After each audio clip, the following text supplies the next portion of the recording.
ఎన్నో జన్మలు ఎత్తిన తర్వాత ఎంతో పవిత్రమైనటువంటి జన్మ దొరికేది ఈ మానవ జన్మ నాయన. క్రిమకీటకాలను, పక్షాదులు గాను, నీటిలో ప్రాణులుగా గాను, వృక్షాలు గాను, నాలుకాళ్ళ జంతువులు గాను అన్ని అయిపోయిన తర్వాత వేలాంతర కోటి మన్వాంతర జన్మలు అయిన తర్వాత దొరికేటటువంటి పరమ పవిత్రమైనటువంటి జన్మ ఈ మానవ జన్మ. ఇటువంటి మానవ జన్మని నీవు గ్రహించకుండా ద్రోహపూరితమైన, కామపూరితమైన నీ యొక్క అలవాట్లతో, దోషబుద్ధితో నిన్ను నువ్వు పతనం చేసుకుంటున్నావు. చెడుదారిలో పోకు, ఒకరిని దూషించకు, ఒకరిని నిందించకు, ఒకరిని అవమానించకు, ఒకరిని ఏడిపించకు, ఒకరిని బాధ పెట్టకు. నేను ఏ విధంగా భగవంతునికి సేవ చేయాలి, నా జీవితాన్ని ఏ విధంగా సార్థకత చేయాలి అనే విధంగా నువ్వు భగవంతుని కృతజ్ఞతగా మసులుకోనైనా. అంతేగాని తెలిసి తెలియక అహంకారానికి పోకు, గర్వానికి పోకు, ఒకరిని చిడచడానికి ప్రయత్నించకు. కోటి కోటి జన్మలు ఎత్తిన తర్వాత దొరుకుతుంది నాయన, ఎంతో పుణ్యాత్ముడికే దొరుకుతుంది నాయన.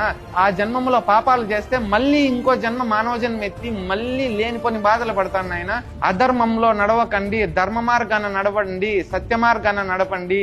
మీకు ఆ భగవంతుడు సదా మీకు రక్షణ ఉంటాడు. ఎన్ని కష్టాలు వచ్చినా భగవంతుడు మీ తోడునీడుగా ఉంటాడు నాయన. మీరు ఇక్కడ సుఖపడకపోవచ్చు నాయన, పైలోకంలో ఖచ్చితంగా సుఖపడతారు నాయన. మీరు చేసినటువంటి పుణ్యము వృధా కాదు.